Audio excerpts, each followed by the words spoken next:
नमस्कार. आनंदाची बातमी म्हणजे केंद्रीय कृषी मंत्री शिवराज सिंह चौहान यांनी आज पीएम किसान योजनेचा 21वा हप्ता जाहीर केला आहे. परंतु हा हप्ता सर्वांना मिळणार नसून हा हप्ता काही तुरळक राज्यांसाठीच मंजूर केला आहे. यामागचे कारण म्हणजे देशातील काही राज्यांमध्ये मोठ्या प्रमाणात पाऊस हा पडला आहे, म्हणजेच पूर परिस्थिती निर्माण झाली आहे. त्या राज्यांना आता लवकरच हप्ता वितरित करण्याचा निर्णय केंद्रीय कृषी मंत्री शिवराज सिंह चौहान यांनी आज सकाळी घेतला आहे. तर मग ते कोणकोणते राज्य आहे आणि उद्या किती वाजेपर्यंत हप्ता जमा होईल याचीच माहिती आपण या व्हिडिओमध्ये जाणून घेणार आहोत.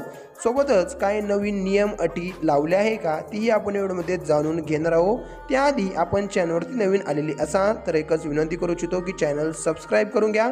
तर मग चला महत्त्वाची अपडेट बघण्यास आपण व्हिडिओला सुरुवात करूया. आज सकाळी केंद्रीय मंत्री शिवराज सिंह चौहान यांनी मोठी घोषणा करत पीएम किसान योजनेचा 21वा हप्ता जाहीर केला आहे. हा हप्ता देण्याचे मुख्य कारण म्हणजे राज्यामध्ये मोठ्या प्रमाणात पाऊस पडला.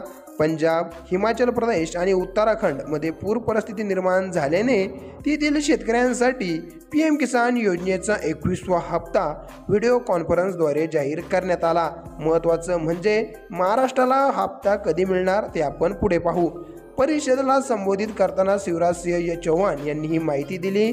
2.7 लाख महिला सोबतच 27 लाखाहून अधिक शेतकऱ्यांच्या बँक खात्यामध्ये एकूण 540 कोटीहून अधिक रुपये हस्तांतरित करण्यात आले. आणि शेतकरी कल्याण मंत्रालयाने सांगितले की या 3 राज्यातील शेतकऱ्यांना प्राधान्य देण्यात आलं आहे. त्यामागचं कारण म्हणजे अलीकडेच पूर आणि भूस्खलनाचा मोठा फटका तेथील शेतकऱ्यांना बसला होता. त्यांना तेथून सावरण्यासाठी थोडीफार मदत या पीएम किसान योजनेच्या 21व्या हप्त्याची होईल, याकरिता तेथे हप्ता लवकर वितरित केला जात आहे. हिमाचल प्रदेश, पंजाब आणि उत्तराखंड येथील वरिष्ठ अधिकारी, शेतकरी गटाच्या प्रतिनिधी यांनी परिषदेला उपस्थित होते.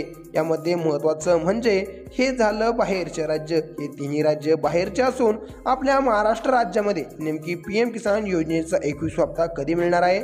तर मित्रांनो, आपण जर बघितलं तर बाहेर राज्यामध्ये मोठ्या प्रमाणात पूरसदृश्य पाऊस झाला आहे. तेथे शेतकऱ्यांचे मोठ्या प्रमाणात नुकसान झाले आहे. या पार्श्वभूमीवर केंद्रीय कृषी मंत्री यांनी निर्णय घेतला आणि तेथील शेतकऱ्यांसाठी पीएम किसान योजनेचा 21वा हप्ता जाहीर केला. असं असलं तरी महाराष्ट्रामध्ये देखील मोठ्या प्रमाणात पाऊस कोसळला आहे. तरी सुद्धा केंद्र सरकार महाराष्ट्रामध्ये लक्ष देताना सध्याच्या स्थितीमध्ये आपल्याला काही दिसत नाहीये. शेतकऱ्यांमधून मोठ्या प्रमाणात मागणी होत असली तरीही देखील शासनाने दिवाळीच्या अगोदर पैसे खात्यावरती येईल असं आश्वासन दिलं आहे. म्हणजेच 15 ते 20 दिवसाच्या नंतर महाराष्ट्रातील शेतकऱ्यांच्या खात्यावरती पैसे जमा होतील अशी शक्यता वर्तवण्यात येत आहे. तरी बाहेर राज्यामध्ये उद्यापासून खात्यावरती पैसे वितरित केले जाणार आहे. धन्यवाद.